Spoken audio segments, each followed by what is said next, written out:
ನಮಸ್ಕಾರ. ಚಾಲುಕ್ಯ ಕರಿಯರ್ ಅಕಾಡೆಮಿಗೆ ತಮಗೆಲ್ಲರಿಗೂ ಆತ್ಮೀಯವಾದ ಸ್ವಾಗತವನ್ನು ಕೋರ್ತಾ, ಆತ್ಮೀಯ ಸ್ಪರ್ಧಾರ್ಥಿಗಳೇ, ನಾನು ಹನುಮಂತ್ ಎಂ ಕತ್ತಿ. ಇವತ್ತಿನ ವಿಡಿಯೋದಲ್ಲಿ ನಾನು ಭಾರತದ ಸಂವಿಧಾನಕ್ಕೆ ಸಂಬಂಧಪಟ್ಟಂತೆ ಬ್ರಿಟಿಷ್ ಸಂಸತ್ತಿನ ಕಾಯ್ದೆಗಳ ಬಗ್ಗೆ ಚರ್ಚೆ ಮಾಡ್ತಾ ಇದ್ದೀನಿ. ನೋಡಿ, ನಾನು ಇವತ್ತಿನ ವಿಡಿಯೋದಲ್ಲಿ ಬ್ರಿಟಿಷ್ ಸಂಸತ್ತಿನ ಕಾಯ್ದೆಗಳ ಬಗ್ಗೆ ಚರ್ಚೆ ಮಾಡ್ತಾ ಇದ್ದೀನಿ. ಇದಕ್ಕೂ ಮುಂಚೆ ಕಳೆದ ವಿಡಿಯೋದಲ್ಲಿ ನಾನು ಬ್ರಿಟಿಷ್ ಈಸ್ಟ್ ಇಂಡಿಯಾ ಕಂಪನಿಯ ಕಾಯ್ದೆಗಳ ಬಗ್ಗೆ ಚರ್ಚೆ ಮಾಡಿದ್ದೀನಿ. ಆ ವಿಡಿಯೋ ನೋಡಿಲ್ಲ ಅಂದ್ರೆ ನನ್ನ ಚಾನಲ್ ಅಲ್ಲಿ ಆ ವಿಡಿಯೋ ಇರುತ್ತೆ, ಹೋಗಿ ಅದನ್ನು ನೋಡ್ಕೊಂಡ್ ಬನ್ನಿ.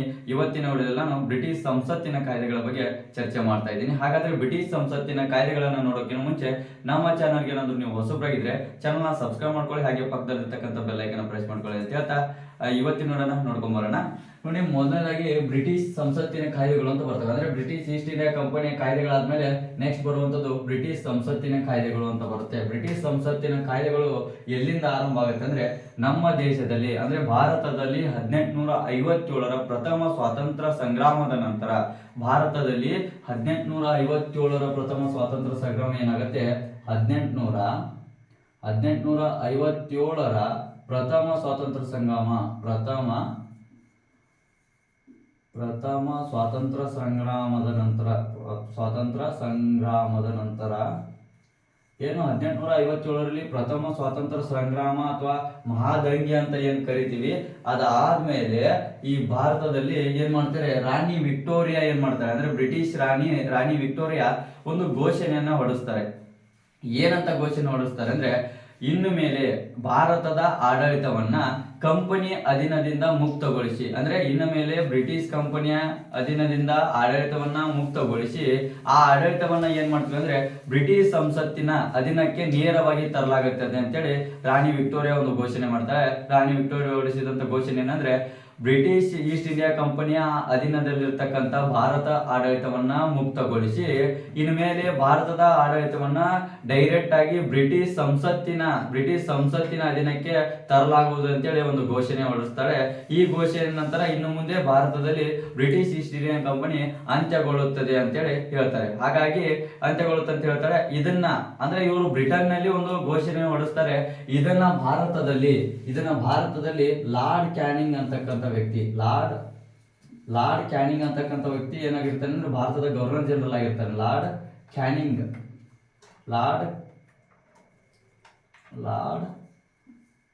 ಕ್ಯಾನಿಂಗ್ ಅಂತಕ್ಕಂಥ ವ್ಯಕ್ತಿ ಇಲ್ಲಿ ಭಾರತದ ಗವರ್ನರ್ ಜನರಲ್ ಆಗಿರ್ತಾನೆ. ಈ ವ್ಯಕ್ತಿ ಏನ್ ಮಾಡ್ತಾನೆ ಅಂದ್ರೆ ಉತ್ತರ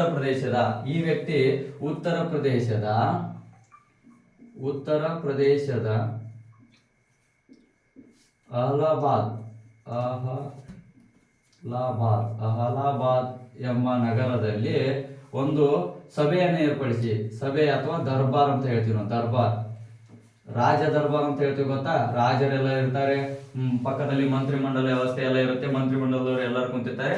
ರಾಜ ಒಂದು ಯಾವ್ದಾದ್ರು ನಿರ್ಧಾರವನ್ನ ತೆಗೆದುಕೊಳ್ತಾನೆ, ಆತರ ಒಂದು ದರ್ಬಾರ್ನ ನಡೆಸಿ ಅಥವಾ ಒಂದು ಸಭೆಯನ್ನ ನಡೆಸಿ ಯಾವಾಗ ನಡೆಸ್ತಾನೆ ಅಂದ್ರೆ ಆ ಸಭೆಯನ್ನ 1858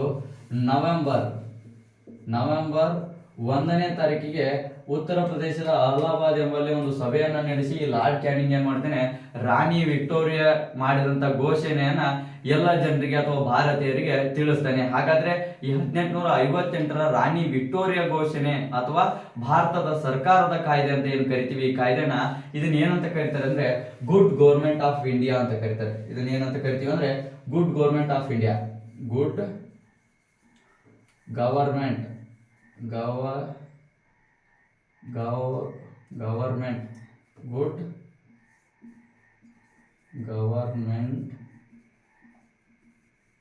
ಗವರ್ಮೆಂಟ್ ಆಫ್ ಇಂಡಿಯಾ ಅಂತ ಕರಿತೀವಿ ನಾವು. ಈ ಕಾಯ್ದೆನ ಏನಂತ ಕರಿತೀವಿ, ಗುಡ್ ಗವರ್ಮೆಂಟ್ ಆಫ್ ಇಂಡಿಯಾ ಅಥವಾ ಭಾರತೀಯರ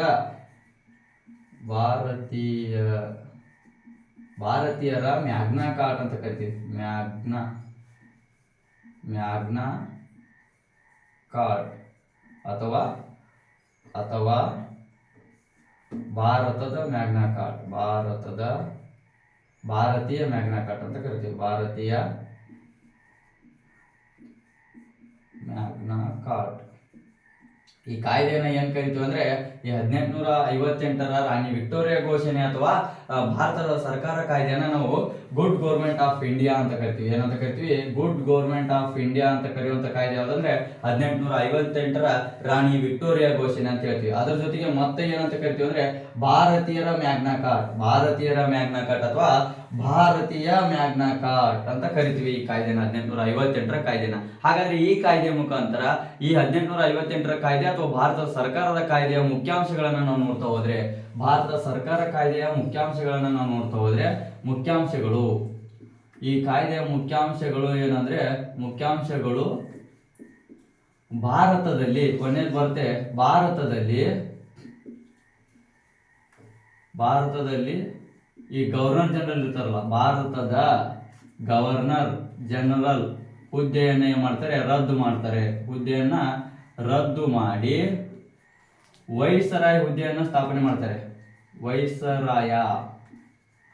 ವೈಸರಾಯ ಹುದ್ದೆಯನ್ನ ಸ್ಥಾಪನೆ ಅಥವಾ ಮರುನಾಮಕರಣ ಮಾಡ್ತಾರೆ. ಸ್ಥಾಪನೆ ಅಥವಾ ಮರುನಾಮಕರಣ. ಏನು ಭಾರತದಲ್ಲಿ ಭಾರತದ ಗವರ್ನರ್ ಜನರಲ್ ಅಂತಕ್ಕಂಥ ಏನು ಹುದ್ದೆ ಇತ್ತು ಆ ಹುದ್ದೆಯನ್ನ ರದ್ದು ಮಾಡಿ ಭಾರತದ ವೈಸರಾಯ ಅಥವಾ ವೈಸರಾಯ ಅನ್ನುವಂಥ ಹುದ್ದೆಯನ್ನ ಸೃಷ್ಟಿ ಮಾಡ್ತಾರೆ ಅಥವಾ ಮರುನಾಮಕರಣ ಮಾಡ್ತಾರೆ.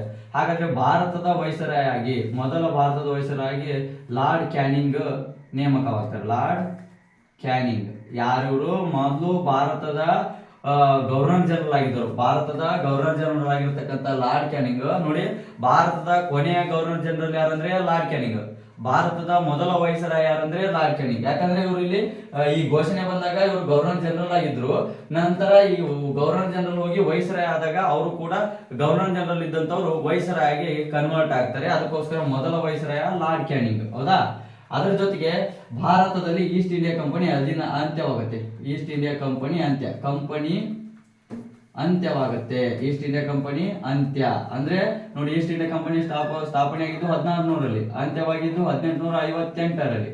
1858ರಲ್ಲಿ ಸ್ಥಾಪನೆ ಆಗಿದ್ದು 1600ರಲ್ಲಿ, ಅಂತ್ಯವಾಗಿದ್ದು 1858ರಲ್ಲಿ. ಇದಾದ್ಮೇಲೆ ಏನ್ ಮಾಡ್ತಾನೆ? ಇದಾದ್ಮೇಲೆ ಈ ಕಾಯ್ದೆ ಮುಖ್ಯಾಂಶಗಳೇನಂದ್ರೆ, ಭಾರತದಲ್ಲಿ ಒಂದು ರಾಜ್ಯ ಕಾರ್ಯದರ್ಶಿ ಅನ್ನುವಂಥ ಹುದ್ದೆಯನ್ನು ಸ್ಥಾಪನೆ ಮಾಡ್ತಾರೆ. ರಾಜ್ಯ ಕಾರ್ಯದರ್ಶಿ ಅನ್ನುವಂಥ ಹುದ್ದೆಯನ್ನು ನೇಮಕ ಮಾಡ್ತಾರೆ. ಏನಂದ್ರೆ ಈ ಕಾಯ್ದೆ ಮುಖಾಂತರ ರಾಜ್ಯ ಕಾರ್ಯದರ್ಶಿ ಅನ್ನುವಂಥ ಒಂದು ಹುದ್ದೆಯನ್ನು ನೇಮಕ ಮಾಡ್ತಾರೆ. ಏನಂದ್ರೆ ಈ ರಾಜ್ಯ ಕಾರ್ಯದರ್ಶಿಯಾಗಿ ಲಾರ್ಡ್ ಸ್ಟ್ಯಾನ್ಲಿ ಅನ್ನುವಂಥದ್ದು, ಲಾರ್ಡ್ ಸ್ಟ್ಯಾನ್ಲಿ ಅಂತಕ್ಕಂಥ ವ್ಯಕ್ತಿ ಮೊದಲ ರಾಜ್ಯ ಕಾರ್ಯದರ್ಶಿಯಾಗಿ ಅಧಿಕಾರವನ್ನು ನಿರ್ವಹಿಸ್ತಾರೆ. ಅಂದ್ರೆ ನೋಡಿ, ವೈಸರಾಯ್ ಅಂತಕ್ಕಂಥ ವ್ಯಕ್ತಿ ಏನ್ ಮಾಡ್ತಾನೆ? ಅವನು ಭಾರತದಲ್ಲಿ ಇರ್ತಾನೆ. ಈ ವೈಸರಾಯ್ ಅಂತಕ್ಕಂಥ ವ್ಯಕ್ತಿ ಭಾರತದಲ್ಲಿ ಇದ್ಕೊಂಡು ಭಾರತದ ಆಡಳಿತವನ್ನ ನೋಡ್ತಾ ಇದ್ರೆ, ಈ ಲಾರ್ಡ್ ಸ್ಟ್ಯಾನ್ಲಿ ಅಂತಕ್ಕಂಥ ರಾಜ್ಯ ಕಾರ್ಯದರ್ಶಿ ಆಗಿರ್ತಕ್ಕಂಥ ವ್ಯಕ್ತಿ ಏನ್ ಮಾಡ್ತಾನೆ? ಬ್ರಿಟಿಷ್ ಸಂಸತ್ತಿನಲ್ಲಿ ಅಂದ್ರೆ ಬ್ರಿಟನ್ನಿನಲ್ಲಿ ಇರ್ತಕ್ಕಂಥ ಸಂಸತ್ತಿನಲ್ಲಿ ಭಾರತದ ಪರವಾಗಿ ಒಬ್ಬ ಸಂಸದ, ಈಗ ನಾವು ಸಂಸದ ಅಂತ ಹೇಳ್ತೀವಿ, ಅಂದ್ರೆ ಕರ್ನಾಟಕದ ಪರವಾಗಿ ಒಬ್ಬ ಸಂಸದ ಇರ್ತಾನೆ ದೆಹಲಿಯಲ್ಲಿ. ಅದೇ ರೀತಿ ಈ ಭಾರತದ ಪರವಾಗಿ ಈ ದೆಹಲಿ ಅಂತ ಅಥವಾ ಬ್ರಿಟನ್ನಿನ ಸಂಸತ್ತಿನಲ್ಲಿ ಒಬ್ಬ ಕಾರ್ಯನಿರ್ವಹಿಸುವಂತ ಅಧಿಕಾರಿ ಯಾರಂದ್ರೆ ಅಥವಾ ಜನಪ್ರತಿನಿಧಿ ಆಗಿರ್ತಾನೆ ಈ ಲಾರ್ಡ್ ಸ್ಟ್ಯಾನ್ಲಿ. ಅಂದ್ರೆ ಭಾರತದ ಪರವಾಗಿ ಬ್ರಿಟಿಷ್ ಸಂಸತ್ತಿನಲ್ಲಿ ಕಾರ್ಯನಿರ್ವಹಿಸುವಂತ ವ್ಯಕ್ತಿ ಯಾರಂದ್ರೆ ರಾಜ್ಯ ಕಾರ್ಯದರ್ಶಿ. ಮೊದಲ ರಾಜ್ಯ ಕಾರ್ಯದರ್ಶಿ ಯಾರಂದ್ರೆ ಲಾರ್ಡ್ ಸ್ಟ್ಯಾನ್ಲಿ ಆಗಿರ್ತಾನೆ. ಹಾಗಾದ್ರೆ ಇದರ ಮೇಲೆ ಏನ್ ಮಾಡ್ತಾನೆ? ನೆಕ್ಸ್ಟ್ ಅಲ್ಲಿ ಆಡಳಿತದಲ್ಲಿ ಅನುಕೂಲಕ್ಕಾಗಿ ಆಡಳಿತದಲ್ಲಿ ಸಲಹೆ ನೀಡಲು ವೈಸರಾಯ ಮಂಡಳಿಯನ್ನು ಸ್ಥಾಪನೆ ಮಾಡ್ತಾರೆ. ವೈಸರಾಯ ಮಂಡಳಿಯನ್ನ ಸ್ಥಾಪನೆ ಮಾಡ್ತಾರೆ. ಇದರ ಸದಸ್ಯರ ಸಂಖ್ಯೆ ಬಂದ್ಬಿಟ್ಟು 15 ಜನ ಸದಸ್ಯರನ್ನು ಹೊಂದಿರುವಂತ ಒಂದು ವೈಸರಾಯ ಮಂಡಳಿಯನ್ನ ಇಲ್ಲಿ ಸ್ಥಾಪನೆ ಮಾಡ್ತಾರೆ. ಇದಕ್ಕೆ ವೈಸರಾಯ ಮಂಡಳಿಯನ್ನು ಸ್ಥಾಪನೆ ಮಾಡ್ತಾರೆ. ಜೊತೆಗೆ ಏನ್ ಮಾಡ್ತಾರೆ? ಭಾರತದಲ್ಲಿ ಜಾರಿಯಲ್ಲಿದ್ದಂತ ಕಂಪನಿ ಅಧೀನದಲ್ಲಿದ್ದಂತ ದ್ವಿಮುಖ ಸರ್ಕಾರ ಪದ್ಧತಿ, ದ್ವಿಮುಖ ಸರ್ಕಾರ ಪದ್ಧತಿ ರದ್ದಾಗುತ್ತೆ. ಕಂಪನಿ ಸ್ಥಾಪನೆ ಮಾಡಿದಂತ ದ್ವಿಮುಖ ಸರ್ಕಾರ ಪದ್ಧತಿ ರದ್ದಾಗುತ್ತೆ. ಜೊತೆಗೆ ಕಂಪನಿ ಅಧೀನದಲ್ಲಿರ್ತಕ್ಕಂಥ ರಾಜಕೀಯ ಮತ್ತು ವಾಣಿಜ್ಯ ಚಟುವಟಿಕೆ ನೋಡ್ಕೊಳ್ಳಕ್ಕೆ ಇರ್ತಿತ್ತಲ್ಲ, ನಿರ್ದೇಶನ ಮತ್ತು ನಿಯಂತ್ರಣ ಮಂಡಳಿ ರದ್ದಾಗುತ್ತೆ. ನಿರ್ದೇಶನ ಮತ್ತು ನಿಯಂತ್ರಣ ಮಂಡಳಿ ಏನಾಗುತ್ತೆ? ರದ್ದಾಗುತ್ತೆ. ನಿರ್ದೇಶನ ಮತ್ತು ನಿಯಂತ್ರಣ ಮಂಡಳಿ ರದ್ದಾಗುತ್ತೆ. ಯಾಕಂದ್ರೆ ಕಂಪನಿನೇ ಅಧಿಕಾರವನ್ನು ಕಳ್ಕೊಂಡಿದೆ ಅಥವಾ ಕಂಪನಿನೇ ಅಂತ್ಯವಾಗಿದೆ ಅಂದ್ರೆ ಈ ಕಂಪನಿ ಅಧೀನದಲ್ಲಿರ್ತಕ್ಕಂಥ ನಿರ್ದೇಶನ ಮತ್ತು ನಿಯಂತ್ರಣ ಮಂಡಳಿ ಕೂಡ ಇಲ್ಲಿಗೆ ಅಂತ್ಯವಾಗುತ್ತೆ. ಇದಿಷ್ಟು ಏನಂದ್ರೆ ಭಾರತದ ಸರ್ಕಾರದ ಕಾಯ್ದೆ ಅಥವಾ ರಾಣಿ ವಿಕ್ಟೋರಿಯಾ ಘೋಷಣೆ ಅಂತ ಕರಿತೀವಿ. 1858ರ ಭಾರತ ಸರ್ಕಾರ ಕಾಯ್ದೆ ಅಥವಾ ರಾಣಿ ವಿಕ್ಟೋರಿಯಾ ಘೋಷಣೆ ಅಂತೇಳಿ ಕರಿತೀವಿ. ಇದು ಬ್ರಿಟಿಷ್ ಸಂಸತ್ತಿನ ಮೊದಲ ಕಾಯ್ದೆ ಆಗಿರುತ್ತೆ. ಇದು ಬ್ರಿಟಿಷ್ ಸಂಸತ್ತಿನ ಮೊದಲ ಕಾಯ್ದೆ. ಅರ್ಥ ಆಗುತ್ತಾ ಅನ್ಕೋತೀನಿ. ಒಮ್ಮೆ ನೋಡ್ಕೊಂಡಿಲ್ಲ ನೋಡ್ಕೊಂಡ್ಬಿಡಿ, ಸರಿಯಾಗಿ ನೀವು ನೋಟ್ ಮಾಡ್ಕೊಳ್ಳಿ, ಓದೋದಕ್ಕೆ ಈಸಿ ಆಗುತ್ತೆ. ಹೌದಾ? ಇದಾದ್ಮೇಲೆ ನೆಕ್ಸ್ಟ್ ಬರುವಂತದ್ದು 1861ರ ಇಂಡಿಯನ್ ಕೌನ್ಸಿಲ್ ಆಕ್ಟ್ ಅಂತ ಬರುತ್ತೆ. 1861ರ ಇಂಡಿಯನ್ ಕೌನ್ಸಿಲ್ ಆಕ್ಟ್ ಅಂತ ಬರುತ್ತೆ. ನೆಕ್ಸ್ಟ್ ಕಂಪನಿಯ ಕಾಯ್ದೆಗಳು ಮುಗಿದಿದೆ. ಈಗ ಬ್ರಿಟಿಷ್ ಸಂಸತ್ತಿನ ಕಾಯ್ದೆಗಳಲ್ಲಿ ಎರಡನೇ ಕಾಯ್ದೆ ಬರುವಂತದ್ದು ಇಂಡಿಯನ್ ಕೌನ್ಸಿಲ್ ಆಕ್ಟ್. 1861ರ ಇಂಡಿಯನ್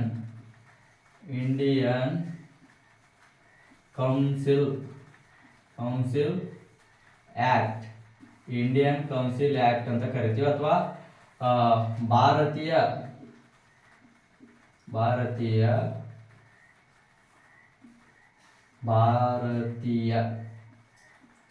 ಪರಿಷತ್ತು ಕಾಯ್ದೆ ಅಂತೇಳಿ ಕರಿತೀವಿ. ಇಂಡಿಯನ್ ಕೌನ್ಸಿಲ್ ಆಕ್ಟ್ ಅಥವಾ ಭಾರತೀಯ ಪರಿಷತ್ತು ಕಾಯ್ದೆ ಅಂತ ಕರಿತೀವಿ. ಇದು 1861ರಲ್ಲಿ ಜಾರಿಗೆ ಬರುತ್ತೆ.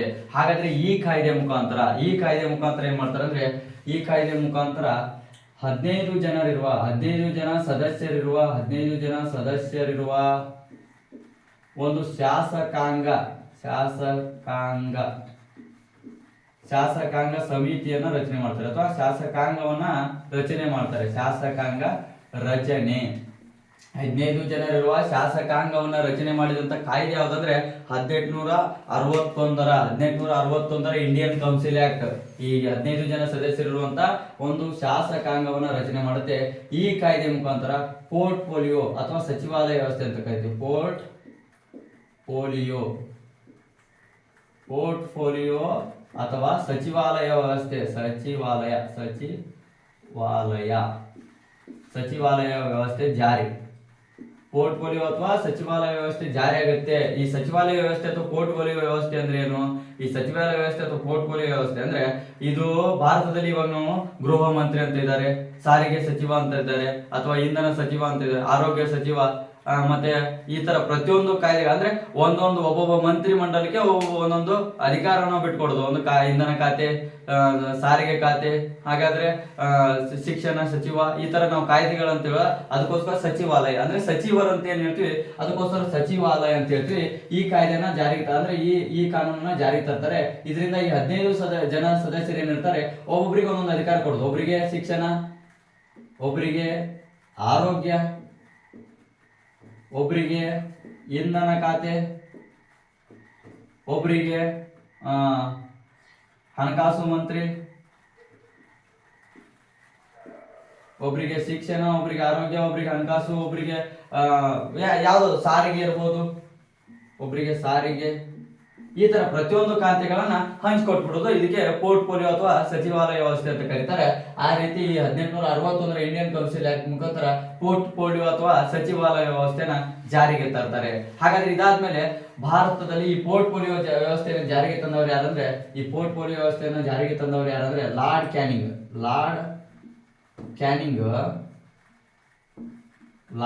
ಏನ್ ಮಾಡ್ತಾನೆ, 1859ರಲ್ಲಿ ಇದನ್ನ ಜಾರಿ ತರ್ತಾನೆ. ಇದನ್ನ 1859ರಲ್ಲಿ ಹುಟ್ಟು ಹಾಕ್ತಾನೆ ಅಥವಾ ಇದನ್ನ ಹುಟ್ಟು ಹಾಕ್ತಾನೆ.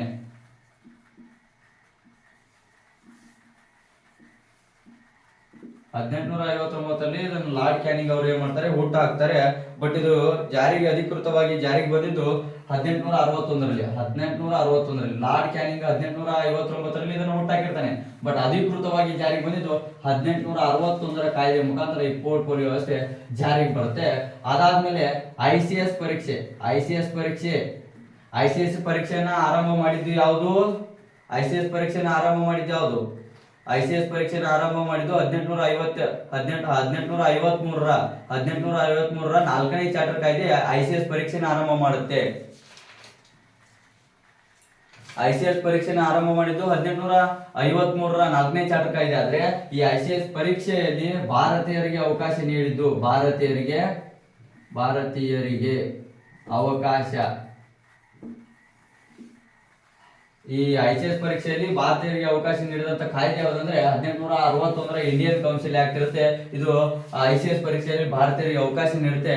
ಈ ICS ಪರೀಕ್ಷೆಯನ್ನು ಬರೆದಂತ ಭಾರತೀಯರು ಯಾರು ಅಂದ್ರೆ ಮೌನ್ ಮೋಹನ್ ಬೋಸ್ ಅಂತ ಬರ್ತಾರೆ. ಮೌನ್ ಮೋಹನ್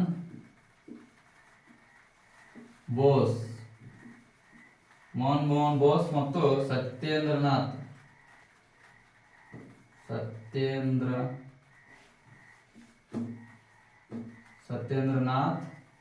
ಟ್ಯಾಗೂರ್. ಇವರು ರವೀಂದ್ರನಾಥ್ ಟ್ಯಾಗೂರ್ ಅವರ ಸಹೋದರ ಸತ್ಯೇಂದ್ರನಾಥ್ ಟ್ಯಾಗೂರ್. ಇವರಿಬ್ರು ಪರೀಕ್ಷೆಯನ್ನು ಬರೀತಾರೆ. ಮೋಹನ್ ಬೋಸ್ ಮತ್ತು ಸತ್ಯೇಂದ್ರನಾಥ್ ಟ್ಯಾಗೂರ್ ಅಂತಕ್ಕಂಥ ಇಬ್ಬರು ವ್ಯಕ್ತಿಗಳು ಏನ್ ಮಾಡ್ತಾರೆ, ಈ ಪರೀಕ್ಷೆಯನ್ನು ಬರೀತಾರೆ. ಯಾವಾಗ ಬರೀತಾರೆ ಅಂದ್ರೆ ಇವರು 1861, 1862, 1863 ಈ ಇಬ್ಬರು ವ್ಯಕ್ತಿಗಳು ಏನ್ ಮಾಡ್ತಾರೆ, ಅವಾಗ ICS ಪರೀಕ್ಷೆ ಬರಿಬೇಕಾದ್ರೆ, ಈಗ ICS ಪರೀಕ್ಷೆ ಅಂದ್ರೆ ಇಂಡಿಯನ್ ಸಿವಿಲ್ ಸರ್ವಿಸ್ ಪರೀಕ್ಷೆನ ಈಗ ಬರಿಬೇಕಾದ್ರೆ ನಮ್ದು ಡಿಗ್ರಿ ಆಗಿರ್ಬೇಕು. ಡಿಗ್ರಿ ಆದ್ಮೇಲೆ ಪರೀಕ್ಷೆನ ಬರೆಯೋದಕ್ಕೆ ಬರುತ್ತೆ. ಅಂದ್ರೆ 2 ವರ್ಷ PUC, 3 ವರ್ಷ ಡಿಗ್ರಿ ಆಗಿರ್ಬೇಕು. ಬಟ್ ಅವಾಗ ಬ್ರಿಟಿಷರ ಕಾಲದಲ್ಲಿ ಅಥವಾ ಬ್ರಿಟಿಷರ ಆಡಳಿತದಲ್ಲಿ ಇರ್ಬೇಕಾದ್ರೆ ICS ಪರೀಕ್ಷೆನ ಯಾವ ರೀತಿ ಬರೀತಾ ಇದ್ರೆ ಅಂದ್ರೆ 2 ವರ್ಷ PUC, 1 ವರ್ಷ ಡಿಗ್ರಿ ಆದ್ಮೇಲೆ, 2 ವರ್ಷ PUC ಮುಗಿದ್ಮೇಲೆ 1 ವರ್ಷ ಡಿಗ್ರಿ ಆದ್ಮೇಲೆ 19ನೇ ವಯಸ್ಸಿಗೆ ನಾವು ICS ಪರೀಕ್ಷೆನ ಬರಿಬಹುದಿತ್ತು. ಹಾಗಾಗಿ ಇವರು ಡಿಗ್ರಿ ಮುಗಿದ ತಕ್ಷಣ ಅಂದ್ರೆ 1 ವರ್ಷ ಡಿಗ್ರಿ ಮುಗಿದ ತಕ್ಷಣ ಆರಂಭವಾಗಿದೆ 1861ರಲ್ಲಿ ಇವ್ರು ಏನ್ ಮಾಡ್ತಾರೆ, ಇಬ್ರು ಪರೀಕ್ಷೆನ ಬರೀತಾರೆ. ಬಟ್ ಇಬ್ರು ಪಾಸ್ ಆಗೋದಿಲ್ಲ. ಯಾರು ಮೋಹನ್ ಬೋಸ್ ಮತ್ತು ಸತ್ಯೇಂದ್ರನಾಥ್ ಸಿನ್ಹಾ ಇಬ್ರು ಪಾಸ್ ಆಗೋದಿಲ್ಲ. ಅದಾದ್ಮೇಲೆ 1862ರಲ್ಲಿ ಇಬ್ರು ಪರೀಕ್ಷೆನ ಬರೀತಾರೆ, ಇಬ್ರು ಕೂಡ ಪಾಸ್ ಆಗೋದಿಲ್ಲ. 1862ರಲ್ಲಿ ಇಬ್ರು ಪರೀಕ್ಷೆಯನ್ನು ಬರೀತಾರೆ, ಇಬ್ರು ಕೂಡ ಪಾಸ್ ಆಗೋದಿಲ್ಲ. 1863ರಲ್ಲಿ ಏನ್ ಮಾಡ್ತಾರೆ, ಈ ಮೋಹನ್ ಬೋಸ್ ನನ್ನ ಕೈಯಿಂದ ಪರೀಕ್ಷೆ ಬರೆಯೋದಕ್ಕೆ ಆಗೋಲ್ಲ ಅಂತೇಳಿ ಇವ್ರು ಏನ್ ಮಾಡ್ತಾರೆ, ವಾಪಸ್ ಭಾರತಕ್ಕೆ ಬರ್ತಾರೆ. ಎಲ್ಲಿರುತ್ತೆ ಈ ಪರೀಕ್ಷೆ? ಲಂಡನ್ ನಲ್ಲಿ ಇರುತ್ತೆ. ಲಂಡನ್, ಈ ಪರೀಕ್ಷೆ ಇರೋದು ಲಂಡನ್ ನಲ್ಲಿ. ಈ ಪರೀಕ್ಷೆಯನ್ನು ಬರೆಯಕ್ಕೆ ಹೋದಂತ ಈ ಮೋಹನ್ ಬೋಸ್ 1862ರಲ್ಲಿ 2 ಪರೀಕ್ಷೆನ ಬರೆದು ವಾಪಸ್ ಬರ್ತಾರೆ. ಬಟ್ ಈ ಸತ್ಯೇಂದ್ರನಾಥ್ ಟ್ಯಾಗೂರ್ ಇರುವಂತ ಇನ್ನೊಂದು ಅವಕಾಶ ಅಂದ್ರೆ 3 ಅವಕಾಶ ಇರುತ್ತೆ. 19ರಲ್ಲಿ ಅಂದ್ರೆ 19ನೇ ವಯಸ್ಸಲ್ಲಿ, 20ನೇ ವಯಸ್ಸಲ್ಲಿ, 21ನೇ ವಯಸ್ಸಲ್ಲಿ 3 ಸಲ ಬರಿಬೇಕಾಗುತ್ತೆ. 2 ಸಲ ಫೇಲ್ ಆದಂತ ಈ ಸತ್ಯೇಂದ್ರನಾಥ್ ಟ್ಯಾಗೂರ್ ಏನ್ ಮಾಡ್ತಾರೆ, 1863ರಲ್ಲಿ ಪರೀಕ್ಷೆಯನ್ನು ಬರೆದು ಇವರು ಪಾಸ್ ಆಗ್ತಾರೆ. ಹಾಗಾದ್ರೆ ಭಾರತದಿಂದ ICS ಪರೀಕ್ಷೆಯನ್ನು ಪಾಸ್ ಆದಂತ ವ್ಯಕ್ತಿ ಯಾರಂದ್ರೆ ಸತ್ಯೇಂದ್ರನಾಥ್ ಟ್ಯಾಗೂರ್. ಯಾರು? ಸತ್ಯೇಂದ್ರನಾಥ್ ಟ್ಯಾಗೂರ್. ಇವ್ರು ಯಾವಾಗ ಅಂದ್ರೆ 1863ರಲ್ಲಿ ICS ಪರೀಕ್ಷೆನ ಬರೆದು ಪಾಸ್ ಆದಂತ ಪ್ರಥಮ ಭಾರತೀಯ ಅಂತ ಹೇಳ್ತೀವಿ. ಕೆಲವೊಂದಿಷ್ಟು ಬುಕ್ ದಲ್ಲಿ ಸತ್ಯೇಂದ್ರನಾಥ್ ಸುರೇಂದ್ರನಾಥ್ ಬ್ಯಾನರ್ಜಿ ಅಂತ ಇದೆ. ಸುರೇಂದ್ರನಾಥ್ ಬ್ಯಾನರ್ಜಿ ಪಾಸ್ ಆದಂತ 2ನೇ ವ್ಯಕ್ತಿ. 1ನೇ ವ್ಯಕ್ತಿ ಸತ್ಯೇಂದ್ರನಾಥ್ ಟ್ಯಾಗೂರ್, 2ನೇ ವ್ಯಕ್ತಿ ಸುರೇಂದ್ರನಾಥ್ ಬ್ಯಾನರ್ಜಿ.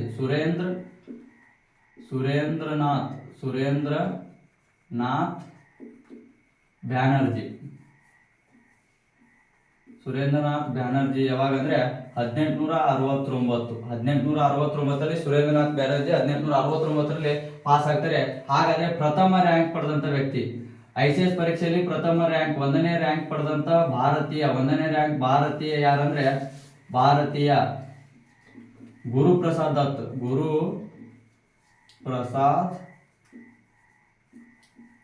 ದತ್ ಅಂತಕ್ಕಂಥ ವ್ಯಕ್ತಿ 1904ರಲ್ಲಿ ಇವರು ICS ಪರೀಕ್ಷೆಯಲ್ಲಿ ಪ್ರಥಮ ರ್ಯಾಂಕ್ ಪಡೆದಂತ ಭಾರತೀಯ ಗುರುಪ್ರಸಾದ್ ದತ್.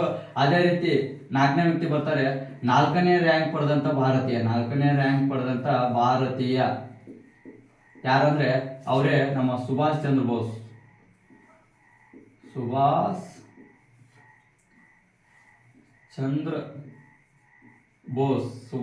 ಬೋಸ್ ಏನ್ ಮಾಡ್ತಾರೆ, ಈ 1920ರಲ್ಲಿ ಇಂಡಿಯನ್ ಸಿವಿಲ್ ಸರ್ವಿಸ್ ಅಂದ್ರೆ ನಾವು ಇವಾಗ ICS ಪರೀಕ್ಷೆನ 1920ರಲ್ಲಿ 4ನೇ ರ್ಯಾಂಕ್ ಅನ್ನು ಪಡೆಯೋದ್ರ ಮುಖಾಂತರ ಪಾಸ್ ಮಾಡಿದಂತ ಭಾರತೀಯ ಆಗಿರ್ತಾರೆ. ಇಷ್ಟು ಗೊತ್ತಿದ್ರೆ ಸಾಕು. ಈ ಇಂಡಿಯನ್ ಕೌನ್ಸಿಲ್ ಆಕ್ಟ್ ಮುಖಾಂತರ ಏನ್ ಮಾಡ್ತಾರೆ, 15 ಜನ ಸದಸ್ಯರಿರುವ ಶಾಸಕಾಂಗ ರಚನೆ ಮಾಡುತ್ತೆ. ಆ ಶಾಸಕಾಂಗದಲ್ಲಿ ಪೋರ್ಟ್ಫೋಲಿಯೋ ಅಥವಾ ಸಚಿವಾಲಯ ವ್ಯವಸ್ಥೆಯನ್ನು ಜಾರಿ ಮಾಡುತ್ತೆ. ಅದ್ರ ಜೊತೆಗೆ ಈ ಸಚಿವಾಲಯ ವ್ಯವಸ್ಥೆಯನ್ನು ಹುಟ್ಟಾಕಿದವರು ಲಾರ್ಡ್ ಕ್ಯಾನಿಂಗ್ 1859ರಲ್ಲಿ ಹುಟ್ಟಾಕಿರ್ತಾರೆ. ಇದು ಈ ಕಾಯ್ದೆ ಮುಖಾಂತರ ಬರಲ್ಲ, ಇದು ನಾನು ನಿಮ್ಗೆ ಗೊತ್ತಿರಲಿ ಅಂತ ಹೇಳಿದೆ. ಇದನ್ನ ಊಟ ಹಾಕಿದವರು ಲಾರ್ಡ್ ಕ್ಯಾನಿಂಗ್ ಇರ್ತಾರೆ. ಅದ್ರ ಜೊತೆಗೆ ICS ಪರೀಕ್ಷೆಯಲ್ಲಿ ಭಾರತೀಯರಿಗೆ ಅವಕಾಶ ಕೊಡುತ್ತೆ. 1 ಪಾಯಿಂಟ್ 15 ಜನ ಸದಸ್ಯರ ಶಾಸಕಾಂಗ, 2 ಪಾಯಿಂಟ್ ಪೋರ್ಟ್ಫೋಲಿಯೋ ವ್ಯವಸ್ಥೆ ಜಾರಿ, 3 ಪಾಯಿಂಟ್ ICS ಪರೀಕ್ಷೆಯಲ್ಲಿ ಭಾರತೀಯರಿಗೆ ಅವಕಾಶ. ICS ಪರೀಕ್ಷೆ ಪಾಸ್ ಮಾಡಿದಂತ ಮೊದಲ ಭಾರತೀಯ ಸತ್ಯೇಂದ್ರನಾಥ್ ಟ್ಯಾಗೂರ್, 2ನೇ ಭಾರತೀಯ ಸುರೇಂದ್ರನಾಥ್ ಬ್ಯಾನರ್ಜಿ, ICS ಪರೀಕ್ಷೆಯಲ್ಲಿ ಮೊದಲ ರ್ಯಾಂಕ್ ಪಡೆದಂತ ಭಾರತೀಯ ಗುರುಪ್ರಸಾದ್ ದತ್, ICS ಪರೀಕ್ಷೆಯಲ್ಲಿ 4ನೇ ರ್ಯಾಂಕ್ ಪಡೆದಂತ ಭಾರತೀಯ ಸುಭಾಷ್ ಚಂದ್ರ ಬೋಸ್. ಇಷ್ಟು ಗೊತ್ತಿದ್ರೆ ಸಾಕು. ಹಾಗಾದ್ರೆ ಇಷ್ಟು ಗೊತ್ತಿದ್ರೆ ಸಾಕು. ಇದಾದ್ಮೇಲೆ ಅಧಿಕಾರ ವಿಕೇಂದ್ರೀಕರಣ ಆಗುತ್ತೆ. ಯಾಕೆ ಅಧಿಕಾರ ವಿಕೇಂದ್ರೀಕರಣ? ಇದು 4ನೇ ಪಾಯಿಂಟ್. ಈ 4ನೇ ಪಾಯಿಂಟ್ ನೋಡಿ, ಇದು 1ನೇ ಪಾಯಿಂಟ್, ಇದು 2, ಇದು 3, ಇದು 4. ಅಧಿಕಾರ ವಿಕೇಂದ್ರೀಕರಣ ಆಗುತ್ತೆ. ಅಧಿಕಾರವನ್ನ ಕೇಂದ್ರೀಕರಣ ಮಾಡಿದಂತ ಕಾಯ್ದೆ ಯಾವ್ದಂದ್ರೆ 1833 3ನೇ ಚಾರ್ಟರ್ ಕಾಯ್ದೆ ಅಧಿಕಾರನ ಕೇಂದ್ರೀಕರಣ ಮಾಡುತ್ತೆ. ಯಾಕೆ ಕೇಂದ್ರೀಕರಣ ಮಾಡುತ್ತೆ ಅಂದ್ರೆ, ಬಂಗಾಳದ ಗವರ್ನರ್ ಜನರಲ್ ತೆಗೆದಾಕಿ ಭಾರತದ ಗವರ್ನರ್ ಜನರಲ್ ಅಂದ್ರೆ ಇಡೀ ಬಂಗಾಳದ ಗವರ್ನರ್ ಜನರಲ್ ತೆಗೆದುಹಾಕಿ ಭಾರತದ ಗವರ್ನರ್ ಜನರಲ್ ಅಂತೇಳಿ ನೇಮಕ ಮಾಡುತ್ತೆ. ನೋಡಿ, ಇಲ್ಲಿ ಬಂಗಾಳದ ಗವರ್ನರ್ ಇರ್ತಾರಲ್ಲ, ಈ ಬಂಗಾಳದ ಗವರ್ನರ್ ಇಷ್ಟಕ್ಕೆ ಸಂಬಂಧ ಇರ್ತಾರೆ. ಬಟ್ ಇದನ್ನ ತೆಗೆದುಹಾಕಿ ಭಾರತದ ಗವರ್ನರ್ ಜನರಲ್ ಅಂತೇಳಿ ಇಡೀ ಭಾರತದ ಆಡಳಿತವನ್ನ ಕೇಂದ್ರೀಕರಣ ಮಾಡಿರುತ್ತೆ. ಅದಾದ್ಮೇಲೆ ಈ 1861 ಇಂಡಿಯನ್ ಕೌನ್ಸಿಲ್ ಆಕ್ಟ್ ಏನ್ ಮಾಡುತ್ತೆ? ಅಧಿಕಾರನ ವಿಕೇಂದ್ರೀಕರಣ ಮಾಡುತ್ತೆ. ಅಧಿಕಾರನ ಯಾವ ರೀತಿ ವಿಕೇಂದ್ರೀಕರಣ ಮಾಡುತ್ತೆ ಅಂದ್ರೆ, ಈ ಸಚಿವಾಲಯ ವ್ಯವಸ್ಥೆ ಮಾಡೋದ್ರಿಂದ ಬೇರೆ ಬೇರೆದವರಿಗೆ ಅಧಿಕಾರ ಹಂಚಿಕೆ ಮಾಡುತ್ತೆ. ಒಬ್ಬರ ಹತ್ರನೇ ಅಧಿಕಾರ ಇರಲ್ಲ. ಇಂಧನ ಖಾತೆ ಸಚಿವನ ಹತ್ರ ಇಂಧನ ಖಾತೆ ಅಧಿಕಾರ ಇದ್ರೆ, ಗೃಹ ಸಚಿವನ ಹತ್ರ ಗೃಹ ಖಾತೆ ಅಧಿಕಾರ ಇರುತ್ತೆ, ಮತ್ತು ಆರೋಗ್ಯ ಸಚಿವನ ಹತ್ರ ಆರೋಗ್ಯಕ್ಕೆ ಸಂಬಂಧಪಟ್ಟಂತ ಅಧಿಕಾರ ಇರುತ್ತೆ. ಈ ತರ ಅಧಿಕಾರವನ್ನ ವಿಕೇಂದ್ರೀಕರಣ ಮಾಡುವಂತ ಕಾಯ್ದೆ ಯಾವ್ದಂದ್ರೆ 1861 ಇಂಡಿಯನ್ ಕೌನ್ಸಿಲ್ ಆಕ್ಟ್ ಅಂತ ಬರುತ್ತೆ. ಕಾರ್ಯಕಾರಿ ಸಮಿತಿಗೆ ಭಾರತೀಯರನ್ನ ಆಯ್ಕೆ ಮಾಡ್ತಾರೆ. ಈ ಕಾರ್ಯಕಾರಿ ಸಮಿತಿ ಏನಿತ್ತು, ಕಾರ್ಯಕಾರಿ ಸಮಿತಿಗೆ ಭಾರತೀಯರನ್ನ ಆಯ್ಕೆ ಮಾಡ್ತಾರೆ. ಕಾರ್ಯಕಾರಿ ಸಮಿತಿಗೆ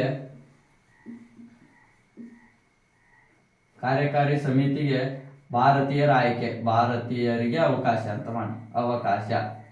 ಜೊತೆಗೆ ಭಾರತೀಯರಿಗೆ ಆಡಳಿತದಲ್ಲಿ ಹೆಚ್ಚಿನ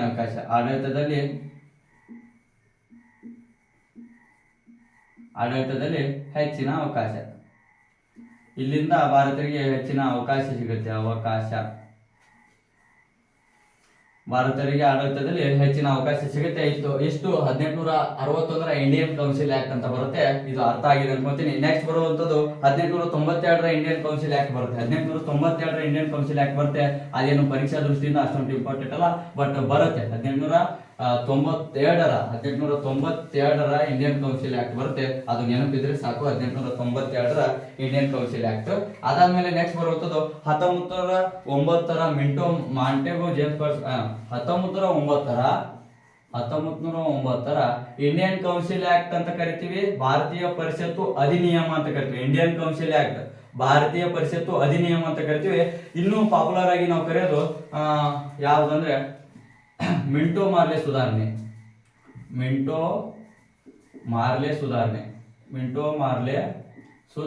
ಅಂತ ಕರಿತೀವಿ. ಮಿಂಟೋ ಮಾರ್ಲೆ ಸುಧಾರಣೆ 1919. ಈ ಕಾಯ್ದೆ ಜಾರಿಗೆ ಬರಬೇಕಾದ್ರೆ ಯಾರು ಕಾರಣ ಅಂದ್ರೆ, ಗೋಪಾಲಕೃಷ್ಣ ಗೋಖಲೆ ಅಂತಕ್ಕಂಥ ವ್ಯಕ್ತಿಯ ಚಳುವಳಿಯಿಂದ ಅಥವಾ ಹೋರಾಟದ ಪ್ರತಿಫಲವಾಗಿ ಈ 1909 ಇದು ಮಿಂಟೋ ಮಾರ್ಲೆ ಸುಧಾರಣೆ ಜಾರಿ ಬರುತ್ತೆ. ಹಾಗಾದ್ರೆ ಈ ಮಿಂಟೋ ಯಾರಂದ್ರೆ ಆಗಿನ ವೈಸರಾಯ್. ಇನ್ಮೇಲೆ ವೈಸರಾಯ ಮತ್ತು ಕಾರ್ಯದರ್ಶಿ ಬರ್ತಾರೆ. ಮಿಂಟೋ ಆಗಿನ ವೈಸರಾಯ, ಮಾರ್ಲೆ ಇರ್ತಾನಲ್ಲ ಆಗಿನ ಕಾರ್ಯದರ್ಶಿ. ಇವರ ಮುಖ್ಯಾಂಶಗಳು ಏನಂತ ನೋಡ್ತಾ ಹೋದ್ರೆ, ಈ ಕಾಯ್ದೆ ಮುಖ್ಯಾಂಶಗಳು ಏನಂತೇಳಿ ನಾವು ನೋಡ್ತಾ ಹೋಗೋಣ. ಈ ಕಾಯ್ದೆ ಮೂಲಕ ಭಾರತದಲ್ಲಿ ಪ್ರಪ್ರಥಮ ಬಾರಿಗೆ ಈ ಕಾಯ್ದೆ ಮೂಲಕ ಕೇಂದ್ರ ಶಾಸನ ಸಭೆಗೆ, ಅದರ ಜೊತೆಗೆ ಇದು ಒಂದೇ ಪಾಯಿಂಟ್ ಬಂದ್ಬಿಡುತ್ತೆ. ಈ 15 ಜನ ಸದಸ್ಯರಿದ್ರಲ್ಲ, ಈ 15 ಜನ ಸದಸ್ಯರು 16 ಜನ ಆಗಿರ್ತಾರೆ. ಎಲ್ಲಿ 1861 ಇಂಡಿಯನ್ ಕೌನ್ಸಿಲ್ ಆಕ್ಟ್ ಪ್ರಕಾರ 15 ಜನ ಸದಸ್ಯರು ಶಾಸಕಾಂಗ ಏನ್ ರಚನೆ ಮಾಡಿತ್ತು, ಅದು 16 ಜನ ಸದಸ್ಯರಾಗಿರ್ತಾರೆ. ಹಾಗಾದ್ರೆ ಆ ಶಾಸಕಾಂಗದ ಸದಸ್ಯರ ಸಂಖ್ಯೆ, ಶಾಸಕಾಂಗ ಇರುತ್ತಲ್ಲ, ಶಾಸಕಾಂಗ ಸದಸ್ಯರ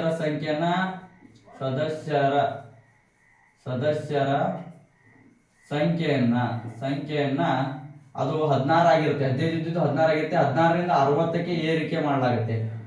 ನೋಡಿ, ಕೇಂದ್ರ ಇದು ಶಾಸಕಾಂಗ ಸದಸ್ಯರ ಸಂಖ್ಯೆ 15 1861 ಇಂಡಿಯನ್ ಕೌನ್ಸಿಲ್ ಆಕ್ಟ್ ಮೂಲಕ ಮಾಡಿರ್ತಾರೆ.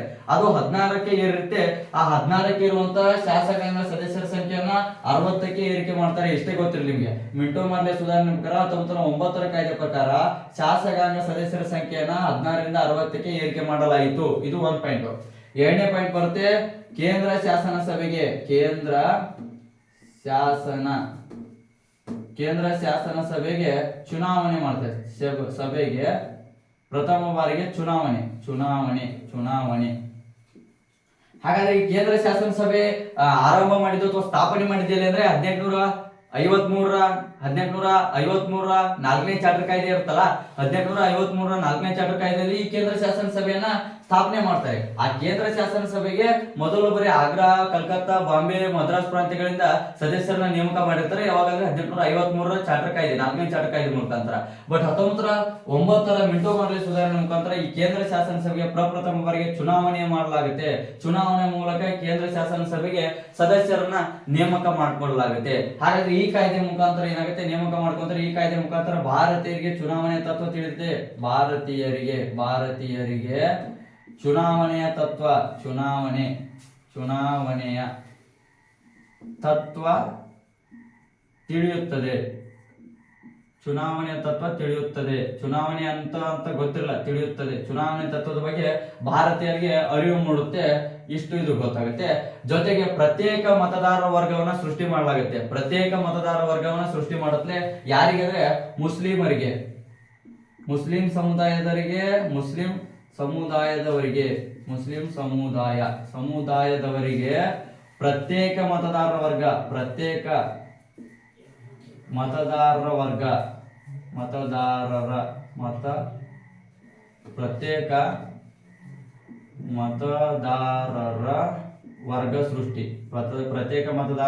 ಸೃಷ್ಟಿ ಮಾಡಿ ಇವರಿಗಂತಾನೆ 8 ಕ್ಷೇತ್ರಗಳನ್ನ ಮೀಸಲಿಡಲಾಗುತ್ತೆ. 8 ಕ್ಷೇತ್ರಗಳನ್ನ ಮೀಸಲಿಟ್ಟು ಈ ಮುಸ್ಲಿಂ ಸಮುದಾಯದ ಪ್ರತ್ಯೇಕ ಮತದಾರ ವರ್ಗವನ್ನು ಸೃಷ್ಟಿ ಮಾಡಿ 8 ಕ್ಷೇತ್ರಗಳನ್ನ ಮುಸ್ಲಿಂ ಪ್ರತಿನಿಧಿಗಳಿಗೆ ಕೊಟ್ಟು ಆ 8 ಕ್ಷೇತ್ರಗಳಿಗೆ ಬರೀ ಮುಸ್ಲಿಮರೇ ವೋಟ್ ಹಾಕೋದು. ವೋಟ್ ಹಾಕಿ ಅವ್ರನ್ನ ಆರಿಸಿ ತರೋದು. ಆ 8 ಕ್ಷೇತ್ರಗಳನ್ನ ಮುಸ್ಲಿಂ ಸಮುದಾಯದವರಿಗೆ ಪ್ರತ್ಯೇಕವಾಗಿ ಇಡುದು. ಈ ರೀತಿ ಪ್ರತ್ಯೇಕವಾಗಿ ಮುಸ್ಲಿಂ ಸಮುದಾಯಕ್ಕೆ ಮತದಾರ ವರ್ಗವನ್ನು ಸೃಷ್ಟಿ ಮಾಡಿದ್ರಿಂದ ಇವರನ್ನ ಏನಂತ ಕರೀತಾರೆ, ಮಿಂಟೋ ಅವರು ಪ್ರತ್ಯೇಕ ಮತದಾರ ವರ್ಗ ಸೃಷ್ಟಿ ಮಾಡಿದ್ರಿಂದ ಕೋಮು ಮತದಾರ ವರ್ಗದ ಪಿತಾಮಹ, ಮತದಾರ ವರ್ಗದ ಪಿತಾಮಹ ಅಂತೇಳಿ ಈ ಮಿಂಟೋ ಅವ್ರನ್ನ ಕರೀತಾರೆ. ಈ ಲಾರ್ಡ್ ಮಿಂಟೋ ಅವ್ರನ್ನ ಕೋಮು ಮತದಾರ ವರ್ಗದ ಪಿತಾಮಹ ಅಂತೇಳಿ ಕರೀತಾರೆ.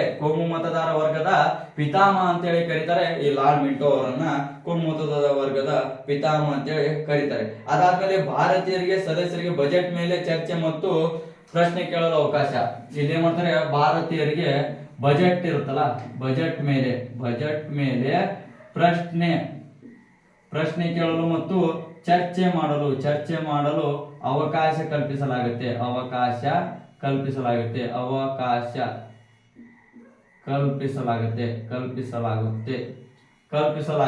ಬಜೆಟ್ ಮೇಲೆ ಚರ್ಚೆ ಮತ್ತು ಪ್ರಶ್ನೆ ಕೇಳಲು ಭಾರತೀಯರಿಗೆ ಅವಕಾಶ ಕೊಡಲಾಗುತ್ತೆ.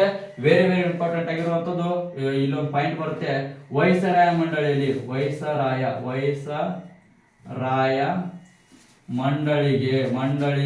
ಭಾರತೀಯರಿಗೆ ಅವಕಾಶ. ವೈಸರಾಯ ಮಂಡಳಿಯಲ್ಲಿ ಭಾರತೀಯರಿಗೆ ಅವಕಾಶ.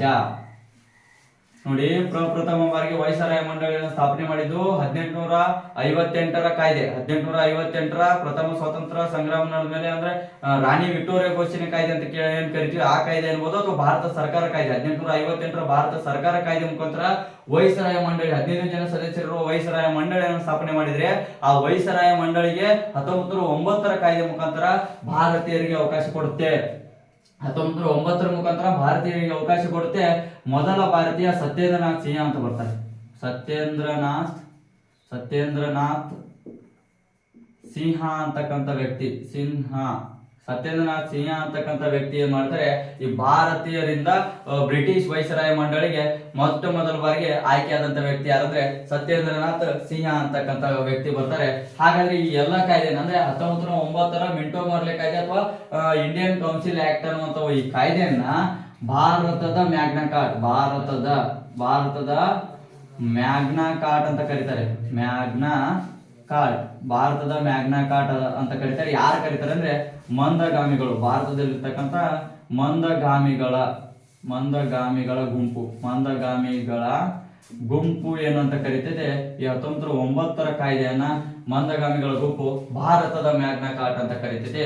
ಭಾರತೀಯರ ಮ್ಯಾಗ್ನಾ ಕಾರ್ಟ್ 1858ರ ಸ್ವತಂತ್ರ 1858ರ ರಾಣಿ ವಿಕ್ಟೋರಿಯಾ ಘೋಷಣೆ ಅಥವಾ ಭಾರತ ಸರ್ಕಾರ ಕಾಯ್ದೆ. ಆದ್ರೆ ಭಾರತದ ಮ್ಯಾಗ್ನಾ ಕಾರ್ಟ್ ಅಂತ ಕರೆದವರು ಮಂದಗಾಮಿಗಳ ಗುಂಪು. ಅದು ಯಾವ ಕಾಯ್ದೆಗೆ ಅಂದ್ರೆ 1909ರ ಮಿಂಟೋ ಮಾರ್ಲೆ ಸುಧಾರಣೆಗೆ ಭಾರತದ ಮ್ಯಾಗ್ನಾ ಕಾರ್ಟ್ ಅಂತ ಕರೀತಾರೆ. ಅದಾದ್ಮೇಲೆ ನೆಕ್ಸ್ಟ್ ಬರುವಂತದ್ದು 1919ರ ಕಾಯ್ದೆ ಅಂತ ಬರುತ್ತೆ. 1919ರ ಭಾರತ ಸರ್ಕಾರ ಕಾಯ್ದೆ ಅಥವಾ ಮಾಂಟೆಗೋ ಜೇಮ್ಸ್ ಬರ್ಡ್ ಸುಧಾರಣೆ ಅಂತ ಬರುತ್ತೆ. 1919ರ ಭಾರತ ಸರ್ಕಾರ ಕಾಯ್ದೆ ಅಥವಾ ಮಾಂಟೆಗೋ ಜೇಮ್ಸ್ ಬರ್ಡ್ ಸುಧಾರಣೆ ಅಂತ ಹೇಳಿ ಬರುತ್ತೆ. ಯಾವಾಗ ಅಂದ್ರೆ 1919ರಲ್ಲಿ ಮಾಂಟೆಗೋ ಜೇಮ್ಸ್ ಬರ್ಡ್ ಸುಧಾರಣೆ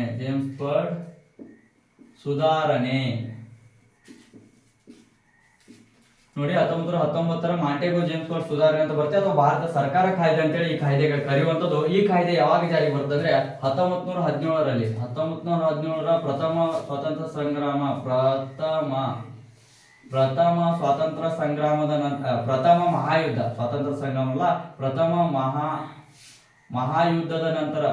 ಮಹಾಯುದ್ಧದ ನಂತರ ಇದು ಏನ್ ಮಾಡುತ್ತೆ, ಜಾರಿಗೆ ಬರುತ್ತೆ. ಪ್ರಥಮ ಮಹಾಯುದ್ಧದ ನಂತರ ಈ ಕಾಯ್ದೆ ಜಾರಿಗೆ ಬರುವಂತದ್ದು. ಈ ಕಾಯ್ದೆಯಲ್ಲಿ ಈ ಜೇಮ್ಸ್ ಬರ್ಡ್ ಅಂತ ಏನಿರ್ತಾನೆ, ಜೇಮ್ಸ್ ಬರ್ಡ್ ವೈಸರಾಯ ಆಗಿರ್ತಾನೆ. ಈ ಮಾಂಟೆಗೋ ಕಾರ್ಯದರ್ಶಿ ಹೌದಾ, ಕಾರ್ಯದರ್ಶಿ ಆಗಿರ್ತಾನೆ. ಹಾಗಾದ್ರೆ ಈ ಕಾಯ್ದೆ ಮುಖ್ಯಾಂಶಗಳನ್ನು ನಾವು ನೋಡ್ತಾ ಹೋದ್ರೆ ಇದು ಏನ್ ಮಾಡುತ್ತಂದ್ರೆ ಭಾರತೀಯರಿಗೆ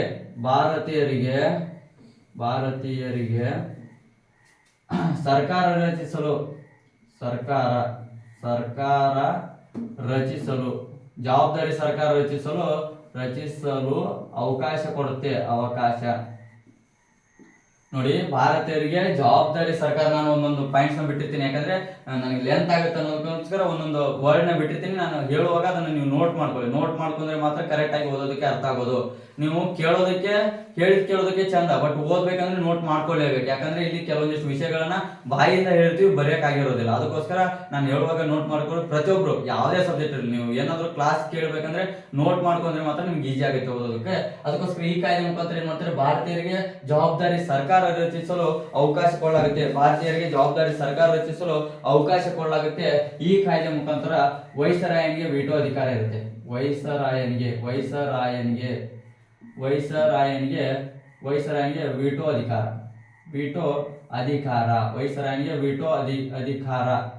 ವೀಟೋ ಅಧಿಕಾರ ಮೀನ್ಸ್ ಯಾವುದೇ ನಿರ್ಧಾರ ತಗೊಂಡ್ರು ಕೂಡ, ಈ ಸಚಿವಾಲಯ ವ್ಯವಸ್ಥೆ ಇರುತ್ತೆ, ಎಲ್ಲ ಇರುತ್ತೆ. ಯಾವುದೇ ನಿರ್ಧಾರ ತಗೊಂಡ್ರು ಕೂಡ ಅದಕ್ಕೆ ವೈಸರಾಯ ಸಹಿ ಹಾಕಿದ್ರೆ ಮಾತ್ರ ಅದು ಪಾಸ್ ಆಗುವಂಥದ್ದು.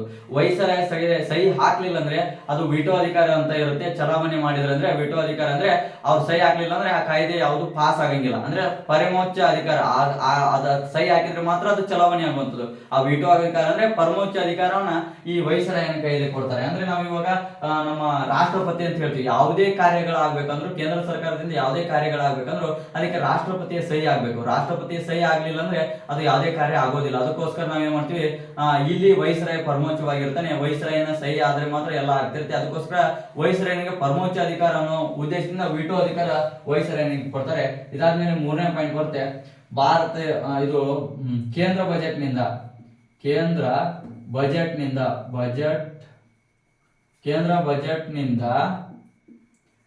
ಪ್ರಾಂತೀಯ ಬಜೆಟ್ನ ಪ್ರತ್ಯೇಕ ಮಾಡ್ತಾರೆ. ಪ್ರಾಂತೀಯ ಬಜೆಟ್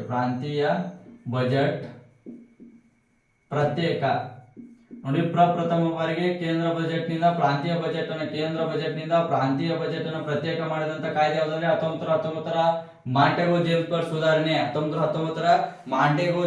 ಸುಧಾರಣೆ.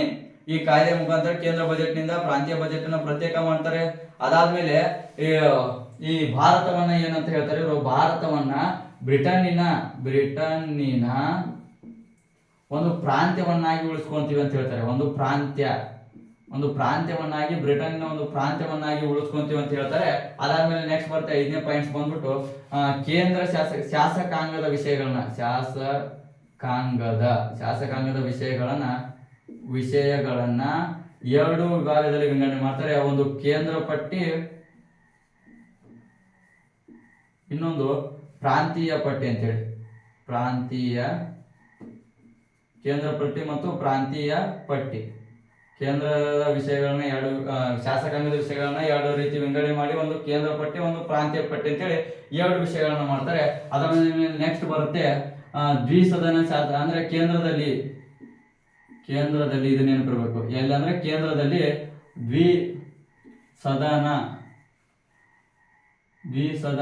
ಶಾಸಕಾಂಗ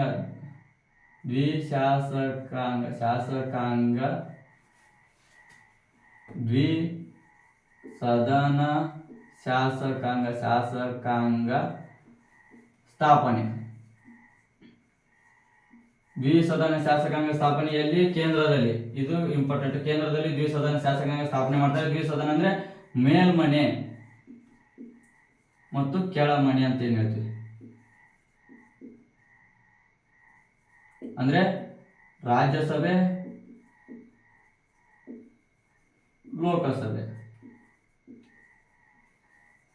ರಾಜ್ಯಸಭೆ ಮತ್ತು ಲೋಕಸಭೆ. ಮೇಲ್ಮನೆ ಅಂದ್ರೆ ರಾಜ್ಯಸಭೆ, ಹಿರಿಯರ ಸದನ. ಕೆಳಮನೆ ಅಂದ್ರೆ ಲೋಕಸಭೆ ಅಂತೇಳಿ ಮೇಲ್ಮನೆ ಮತ್ತು ಕೆಳಮನೆ ಅಂತೇಳಿ ದ್ವಿಸದನ ಶಾಸಕಾಂಗ ಸ್ಥಾಪನೆ ಮಾಡ್ತಾರೆ. ಅಂದ್ರೆ council of state legislative assembly ಅಂತ ಕೇಳ್ತೀವಿ. Council of state legislative assembly ಅಂತ ಕರಿತೀವಿ. ಇದನ್ನ ಬೇರ್ಪಡಿಕೆ ಮಾಡ್ತಾರೆ. ದ್ವಿಸದನ ಶಾಸಕಾಂಗ ಪದ್ಧತಿಯನ್ನ ಕೇಂದ್ರದಲ್ಲಿ 1919 ಕಾಯ್ದೆ ಮುಖಾಂತರ ಜಾರಿಗೆ ತರುವಂತದ್ದು. ಅದಾದ್ಮೇಲೆ ಏನ್ ಮಾಡ್ತಾರೆ, ಪ್ರಾಂತೀಯ ವಿಷಯಗಳನ್ನ 2 ವಿಷಯಗಳನ್ನಾಗಿ ಮಾಡ್ತಾರ. ಕೇಂದ್ರದಲ್ಲಿ ಶಾಸಕಾಂಗದ ವಿಷಯಗಳನ್ನ 2 ವಿಷಯಗಳನ್ನ ಮಾಡ್ತಾರೆ. ಪ್ರಾಂತೀಯ ವಿಷಯಗಳನ್ನ ಎಲ್ಲಿ ಮಾಡ್ತಾರೆ ಅಂದ್ರೆ ಅದು ನೆಕ್ಸ್ಟ್ ಕಾಯ್ದೆಯಲ್ಲಿ ಬರುತ್ತೆ. ಪ್ರಾಂತೀಯ ವಿಷಯಗಳನ್ನ 2 ಪ್ರಾಂತ್ಯದಲ್ಲಿ ಶಾಸಕಾಂಗದ ವಿಷಯಗಳನ್ನ ಅಥವಾ ದ್ವಿಸದನ ಶಾಸಕಾಂಗವನ್ನ ಯಾವಾಗ ಜಾರಿಗೆ ತರ್ತಾರೆ ಅಂತ ನೆಕ್ಸ್ಟ್ ಕಾಯ್ದೆಯಲ್ಲಿ ಬರುತ್ತೆ. ಈ ಕಾಯ್ದೆಯಲ್ಲಿ ಕೇಂದ್ರದಲ್ಲಿ ದ್ವಿಸದನ ಶಾಸಕಾಂಗವನ್ನ ಜಾರಿಗೆ ತರ್ತಾರೆ. ಇಷ್ಟು 1919 ಮಾಂಟೆಗೋ ಜೇಮ್ಸ್ ಸುಧಾರಣೆ ಅಂತ ಹೇಳಿ ಕರಿತೀವಿ. 1919 ಮಾಂಟೆಗೋ ಜೇಮ್ಸ್ ಸುಧಾರಣೆ. ಅದು ಕರೆಕ್ಟ್ ಆಗಿ ನೋಡ್ಕೊಳ್ಳಿ. ಯಾವ್ದಾದ್ರು ಕನ್ಫ್ಯೂಸ್ ಇದ್ರೆ ನೀವು ಮೆಸೇಜ್ ಮಾಡಬಹುದು. ನೋಡ್ಬೋದಲ್ಲ, ಈ 1919 ಕಾಯ್ದೆ ಮುಖಾಂತರ ಭಾರತೀಯರಿಗೆ, ಅಂದ್ರೆ ಇದೊಂದು ಇನ್ನೊಂದು ಪಾಯಿಂಟ್ ಇದೆ ನೋಡಿ ಇಲ್ಲಿ, ಭಾರತೀಯರಿಗೆ ಹೈ ಕಮಿಷನರ್ ಹುದ್ದೆಯನ್ನ, ಭಾರತೀಯರಿಗೆ ಹೈ ಕಮಿಷನರ್ ಹುದ್ದೆಯನ್ನ ಸ್ಥಾಪನೆ ಮಾಡ್ತಾರೆ. ಹುದ್ದೆ ಸ್ಥಾಪನೆ. ಈ ಭಾರತೀಯರಿಗೆ ಹೈ ಕಮಿಷನರ್ ಹುದ್ದೆಯನ್ನು ಸ್ಥಾಪನೆ ಮಾಡಿದಂತ ಕಾಯ್ದೆ ಯಾವುದಂದ್ರೆ 1919 ಮಾಂಟೆಗೋ ಜೇಮ್ಸ್ ಸುಧಾರಣೆ ಅಥವಾ ಭಾರತ ಸರ್ಕಾರದ ಕಾಯ್ದೆ ಅಂತ ಹೇಳ್ತೀವಿ. ಇಲ್ಲಿ ಭಾರತೀಯರಿಗೆ ಹೈ ಕಮಿಷನ್ ಹುದ್ದೆಗಳನ್ನ ಸ್ಥಾಪನೆ ಮಾಡುವಂತದ್ದು ಇಷ್ಟು ಮಾಂಟೆಗೋ ಜೇಮ್ಸ್ ಸುಧಾರಣೆ ಅಂತ ಹೇಳಿ ಕರಿತೀವಿ. ಇದಾದ್ಮೇಲೆ ನೆಕ್ಸ್ಟ್ ಬರುವಂತದ್ದು 1927 ಸೈಮನ್ ಆಯೋಗ ಅಂತ ಬರುತ್ತೆ. 1927 ಸೈಮನ್ ಆಯೋಗ. 1927 ಸೈಮನ್ ಆಯೋಗ. 1927 ಸೈಮನ್ ಆಯೋಗ. 1927 ಸೈಮನ್ ಆಯೋಗ.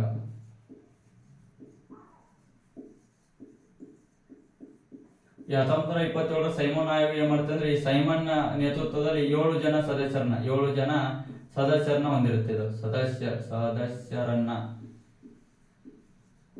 7 ಜನ ಸದಸ್ಯರನ್ನ ಹೊಂದಿದಂತ ಈ ಸೈಮನ್ ಆಯೋಗ ಏನ್ ಮಾಡುತ್ತೆ, ಭಾರತಕ್ಕೆ ಬಂದು ಭಾರತೀಯರು ಜವಾಬ್ದಾರಿ ಸರ್ಕಾರ ರಚಿಸಲು ಅಥವಾ ಜವಾಬ್ದಾರಿ ಸರ್ಕಾರ ರಚಿಸಲು ಎಷ್ಟು ಯೋಗ್ಯರು ಅಂತೇಳಿ ಸರ್ವೆ ಮಾಡುತ್ತೆ. ಭಾರತೀಯರು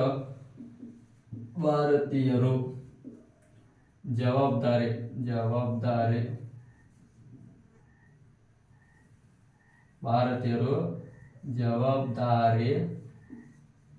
ಸರ್ಕಾರ ರಚಿಸಲು ಎಷ್ಟು ಯೋಗ್ಯರು ಅಂತೇಳಿ ಇದು ಅಧ್ಯಯನ ಮಾಡ್ತೇವೆ. ಭಾರತೀಯರು ಜವಾಬ್ದಾರಿ ಸರ್ಕಾರ ರಚಿಸಲು ಅಥವಾ ಸ್ವತಂತ್ರ ಪಡೆಯಲು ಅಂತ ಕೂಡ ಹೇಳ್ಬೋದು.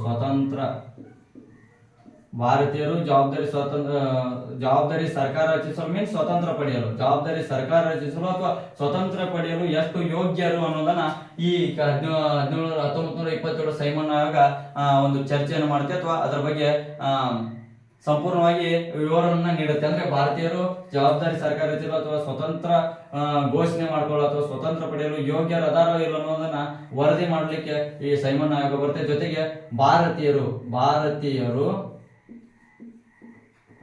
ಸಂವಿಧಾನ ರಚನೆ ಬಗ್ಗೆ ರಚನೆ ಬಗ್ಗೆ ದುಂಡು ಮೇಜಿನ ಸಮ್ಮೇಳನದಲ್ಲಿ ಬಂದು ದುಂಡು ಮೇಜಿನ ಸಮ್ಮೇಳನದಲ್ಲಿ ಅಥವಾ ಸಭೆಯಲ್ಲಿ ಸಭೆ ಅಂತ ಕರೀತಾರೆ. ದುಂಡು ಮೇಜಿನ ಸಭೆಯಲ್ಲಿ ಬಂದು ಚರ್ಚಿಸುವಂತೆ ಇದು ಒಂದು ಶಿಫಾರಸನ್ನ ಮಾಡುತ್ತೆ. ಈ ಸೈಮನ್ ಆಯೋಗ ಬಂದು ಭಾರತದಲ್ಲಿ ಭಾರತೀಯರು ಸ್ವತಂತ್ರ ಪಡೆಯಲು ಎಷ್ಟು ಯೋಗ್ಯರು ಅನ್ನೋದನ್ನ ತಿಳಿಪಡಿಸುತ್ತೆ. ಜೊತೆಗೆ ಭಾರತದಲ್ಲಿ ಇರ್ತಕ್ಕಂಥ ಭಾರತದ ಸಂವಿಧಾನ ರಚನೆ ಮಾಡ್ಕೋಬೇಕಾದ್ರೆ ಭಾರತೀಯರು ಏನ್ ಮಾಡ್ಬೇಕು, ದುಂಡು ಮೇಜಿನ ಸಭೆಯಲ್ಲಿ ಬಂದು ಚರ್ಚೆ ಮಾಡುವಂತೆ ಒಂದು ಶಿಫಾರಸನ್ನು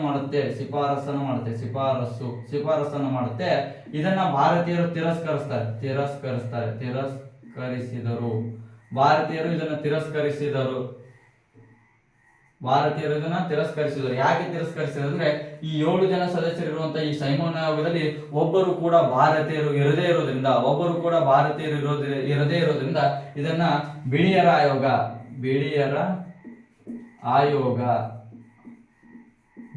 ಆಯೋಗ ಎಂದು ಇದನ್ನ ಭಾರತೀಯರು ತಿರಸ್ಕರಿಸ್ತಾರೆ. ಇದು 1927ರ ಸೈಮನ್ ಆಯೋಗ ಅಂತೇಳಿ ಬರುತ್ತೆ. 1927ರ ಸೈಮನ್ ಆಯೋಗ ಅಂತ ಬರುತ್ತೆ.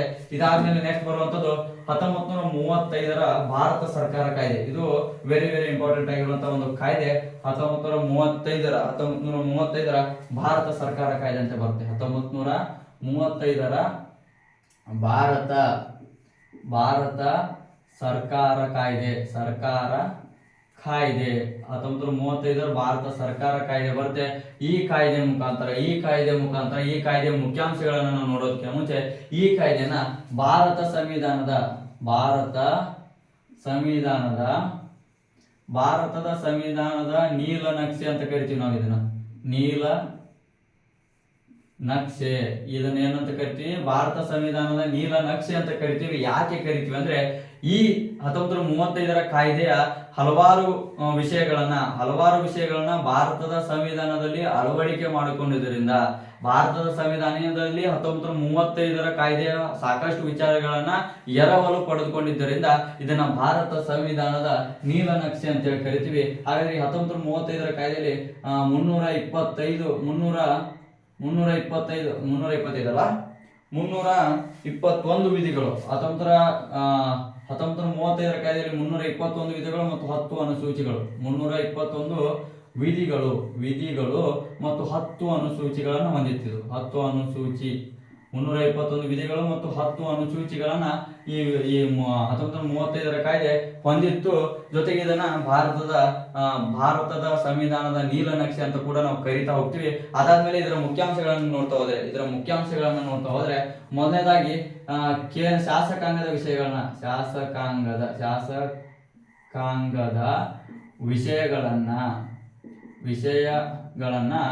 3 ಭಾಗಗಳಾಗಿ ವಿಂಗಡಣೆ ಮಾಡ್ತೇವೆ. ಒಂದು ಕೇಂದ್ರ ಪಟ್ಟಿ, ಒಂದು ಪ್ರಾಂತೀಯ ಪಟ್ಟಿ, ಒಂದು ಸಮವರ್ತಿ ಪಟ್ಟಿ. ನೋಡಿ, ಕೇಂದ್ರ ಪಟ್ಟಿಯಲ್ಲಿ 59 ವಿಷಯಗಳು, ಪ್ರಾಂತೀಯ ಪಟ್ಟಿಯಲ್ಲಿ 54 ವಿಷಯಗಳು ಮತ್ತು ಸಮವರ್ತಿ ಪಟ್ಟಿಯಲ್ಲಿ 36 ವಿಷಯಗಳು. 59 ಕೇಂದ್ರ ಪಟ್ಟಿಯಲ್ಲಿ ಮತ್ತು ಪ್ರಾಂತೀಯ ಪಟ್ಟಿಯಲ್ಲಿ 54 ವಿಷಯಗಳು ಮತ್ತು ಸಮವರ್ತಿ ಪಟ್ಟಿಯಲ್ಲಿ 36 ವಿಷಯಗಳನ್ನ, ಒಟ್ಟು 149 ವಿಷಯಗಳನ್ನ ಈ ವಿಂಗಡಣೆ ಮಾಡುತ್ತೆ. ಅದಾದ್ಮೇಲೆ ಈ ಕಾಯ್ದೆ ಮುಖಾಂತರ 1/4/1935ರಲ್ಲಿ RBI ಇಂಡಿಯನ್ ರಿಸರ್ವ್ ಬ್ಯಾಂಕ್ ಅಂತ ಕರಿತೀವಿ, ಭಾರತೀಯ ರಿಸರ್ವ್ ಬ್ಯಾಂಕ್ ಅಂತ ಕರಿತೀವಲ್ಲ, RBI ಸ್ಥಾಪನೆ ಮಾಡುತ್ತೆ. RBI ಸ್ಥಾಪನೆ ಎಲ್ಲಿ? ಕಲ್ಕತ್ತಾದಲ್ಲಿ 1/4/1935ರಲ್ಲಿ RBI ಸ್ಥಾಪನೆ ಆಗುತ್ತೆ. ಯಾವ ಕಾಯ್ದೆ ಮುಖಾಂತರ ಅಂದ್ರೆ 1935ರ ಭಾರತ ಸರ್ಕಾರದ ಕಾಯ್ದೆ ಮುಖಾಂತರ RBI ನ ಸ್ಥಾಪನೆ ಆಗುತ್ತೆ. RBI ಸ್ಥಾಪನೆ ಮಾಡುತ್ತೆ. ಈ ಕಾಯ್ದೆ ಮುಖಾಂತರ ಏನ್ ಮಾಡುತ್ತೆ ಅಂದ್ರೆ ಈ ಕಾಯ್ದೆ ಮುಖಾಂತರ ಕೇಂದ್ರ ಶಾಸನಸಭೆಗೆ ಬಂದ್ಬಿಟ್ಟು ಕೇಂದ್ರ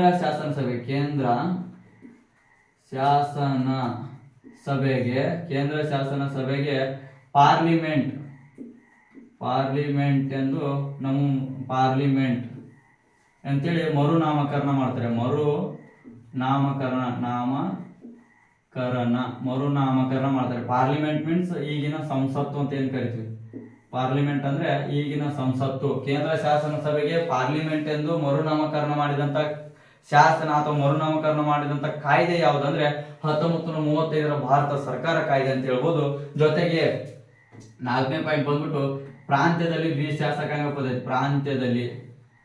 ಪ್ರಾಂತ್ಯದಲ್ಲಿ ದ್ವಿ ಸದನ ಶಾಸಕಾಂಗ ಪದ್ಧತಿ ಜಾರಿ.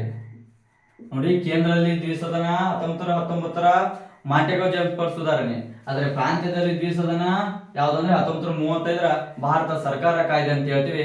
ಈ ಕಾಯ್ದೆ ಮುಖಾಂತರ 5ನೇ ಪಾಯಿಂಟ್ ಬಂದ್ಬಿಟ್ಟು 1937ರಲ್ಲಿ ಕಲ್ಕತ್ತಾ ಫೆಡರಲ್ ಕೋರ್ಟ್ ಸ್ಥಾಪನೆ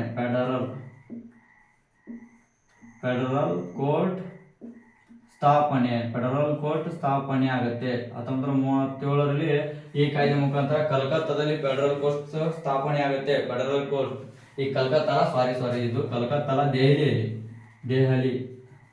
ಈ ಫೆಡರಲ್ ಕೋರ್ಟ್ ಏನಂತೆ ದೆಹಲಿಯಲ್ಲಿ ಸ್ಥಾಪನೆ ಆಗುತ್ತೆ. ಫೆಡರಲ್ ಕೋರ್ಟ್ 1937ರಲ್ಲಿ 1935 ಕಾಯ್ದೆಯ ಮುಖಾಂತರ ಇಷ್ಟು 1935 ಭಾರತ ಸರ್ಕಾರ ಕಾಯ್ದೆ ಅಂತ ಹೇಳ್ತೀವಿ. ಇದಾದ್ಮೇಲೆ ಲಾಸ್ಟ್ ಒಂದೇ ಒಂದು ಸ್ವತಂತ್ರ ಭಾರತದ ಕಾಯ್ದೆ ಅಂತ ಬರುತ್ತೆ. 1947 ಸ್ವತಂತ್ರ ಭಾರತದ ಕಾಯ್ದೆ ಅಂತ ಬರುತ್ತೆ. ಅದನ್ನು ನೋಡ್ಬಿಟ್ರೆ ಈ ಬ್ರಿಟಿಷ್ ಸಂಸತ್ತಿನ ಕಾಯ್ದೆಗಳು ಇಲ್ಲಿಗೆ ಮುಕ್ತಾಯವಾಗುತ್ತೆ. 1947 ಸ್ವತಂತ್ರ ಭಾರತದ ಕಾಯ್ದೆಯನ್ನು ನೋಡ್ಬಿಟ್ರೆ ಬ್ರಿಟಿಷ್ ಸಂಸತ್ತಿನ ಕಾಯ್ದೆಗಳು ಇಲ್ಲಿಗೆ ಮುಕ್ತಾಯ. ಸ್ವತಂತ್ರ ಭಾರತದ ಕಾಯ್ದೆಗಳು ಕಾಯ್ದೆ ಅಂತ ಬರುತ್ತೆ. ಸ್ವತಂತ್ರ ಭಾರತದ ಕಾಯ್ದೆಗಳಲ್ಲ, ಸ್ವತಂತ್ರ ಭಾರತದ ಕಾಯ್ದೆ ಅಂದ್ರೆ ಇದನ್ನ ಏನ್ ಮಾಡ್ತಾರೆ ಅಂದ್ರೆ ಇಲ್ಲಿರ್ತಕ್ಕಂತ ಸ್ವತಂತ್ರ ಭಾರತ ಕಾಯ್ದೆಯನ್ನು ಜಾರಿಗೆ ತಂದರೆ ಯಾರು ಅಂದ್ರೆ ಕ್ಲೈಮೇಟ್ ಆಟ್ಲೆ ಅಂತಕ್ಕಂಥ ಬರ್ತಾನೆ. ಬ್ರಿಟನ್ ಪ್ರಧಾನಮಂತ್ರಿ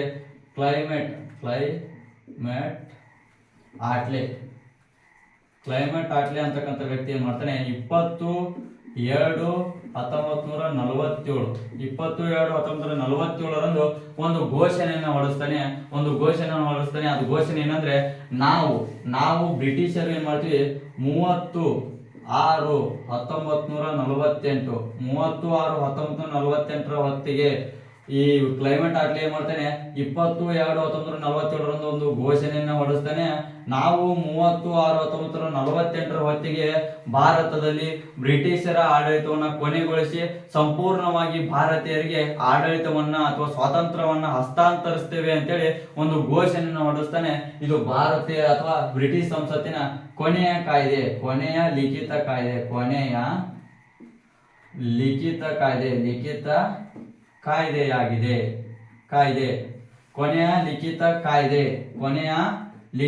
ಕಾಯ್ದೆಯಾಗಿದೆ. ಯಾವುದಂದ್ರೆ 1947 ಸ್ವತಂತ್ರ ಭಾರತದ ಕಾಯ್ದೆ.